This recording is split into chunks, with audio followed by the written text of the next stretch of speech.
CNN recently spoke to about 24 House Republican members of the so-called MAGA wing of the party. They said they're not ready yet to endorse the former president's candidacy. That is, despite intense lobbying by his allies. A top concern, they say, is his electability. One House Republican who is still firmly in his camp is Congresswoman Marjorie Taylor Greene.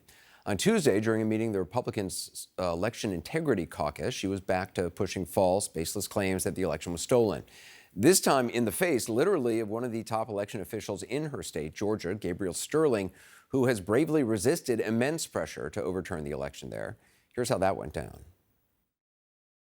Gabe, I do not consider you an expert on this issue. As a matter of fact, I consider you a major problem. For you to say there were no dead voters in Georgia, there was thousands of dead voters in Georgia. And then the other thing is, you have constantly shilled for this election, and I'm going to tell you, there was blatant, outright fraud in the 2020 election, complete and total fraud, and you know it.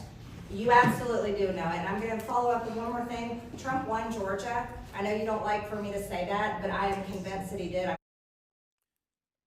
She's convinced. For the record, the former president lost Georgia by 11,779 votes in a state run by Republicans. There have been multiple recounts. As Mr. Sterling indicated there were not thousands of dead voters in Georgia. Officials have only found 4 such cases to date.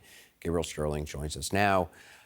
Despite a lot of talk a few months ago about Marjorie Taylor Greene modifying her more loony positions, here she was saying this stuff to your face for which she has no evidence whatsoever and a body of counter evidence that is factual.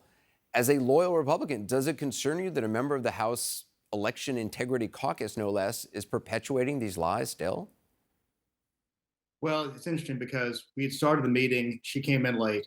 She purposely sat next to me because she wanted to get her social media hit. Of course. And then as soon as she was done, she left. You know what we did? We went about the hard work of talking about how we really fix elections and following up. Secretary Raffensperger sent a letter to Congress outlining 5 things that they could do at the federal level. There is an issue amongst millions of voters who have their leadership telling them things are stolen. They want to believe it because it fits with what they want to believe, despite the evidence. And they're not bad people, but we have to make them believe it. In Georgia in 2022, we did that. I mean, what's wild to me is that it's 2023, and she's still talking about 2020. She won both her elections in 2020 and 2022. I don't think she's questioning those outcomes. We had huge wins for Republicans in Georgia in 2022. And except for the one thing we lost was the Senate race with Herschel Walker. And we also lost the 2020 races for Senate with Senators Perdue and Loeffler. And the areas of the state that were most affected by Republican drop-off because they were told the election was stolen and their votes didn't count was Marjorie Taylor Greene's district in Northwest Georgia and Southwest Georgia. And I mean, there were a lot of Republicans in Georgia who voted for other Republican candidates but just decided not to vote for the former president. There was about 28,000 people to skip the election altogether. There was about 19,000 people who voted for Senator Perdue in the metro counties and Clark County and Oconee County over and above what President Trump got. I mean, that's a margin by itself. Yeah. I mean, you'd be amazed that maybe people wouldn't, but the problem is for people who are very hardcore in their beliefs on Trump, they can't understand how anybody who would be a Republican would ever vote against him. And a large part of that comes from years of the left and in some cases the media beating them down. And they saw that the Russian collusion things and that kind of stuff was unfair to Trump. So they feel like if we're unfair now, it's tit for tat, that's even. Mm-hmm. Republicans should be the responsible party. We should be the adults in the room. We should tell the truth. We should be Raffensperger, responsible Republicans, and just do our jobs and be, my entire life, Republicans were the responsible party and didn't do ends justify the means. People like Ms. Greene, or Representative Greene, is doing ends justify the means. The other side does crazy stuff and they raise money. I'm going to do more crazy stuff, even crazier stuff, and raise even more money. And the problem is the incentives are bad. She has 2 million Twitter followers. Yeah, I'm sure I'm part of her next fundraising email.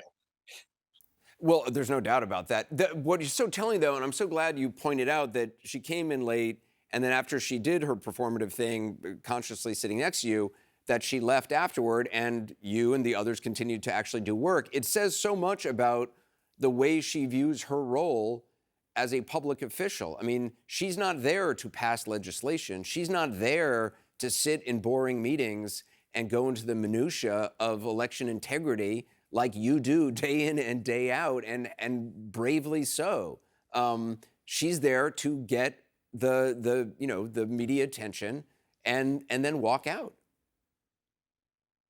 it's not bravely so. It's kind of like elections are supposed to be boring. And when you're in that meeting for an hour and a half, the vast majority of it was boring. It was about voter list maintenance. When do you have certification deadlines? How do you have a top down or bottom up Right, registration none system? of which are details What's she this? wants to pay attention to or think about because it doesn't fit what she's trying to do, which is just raise money.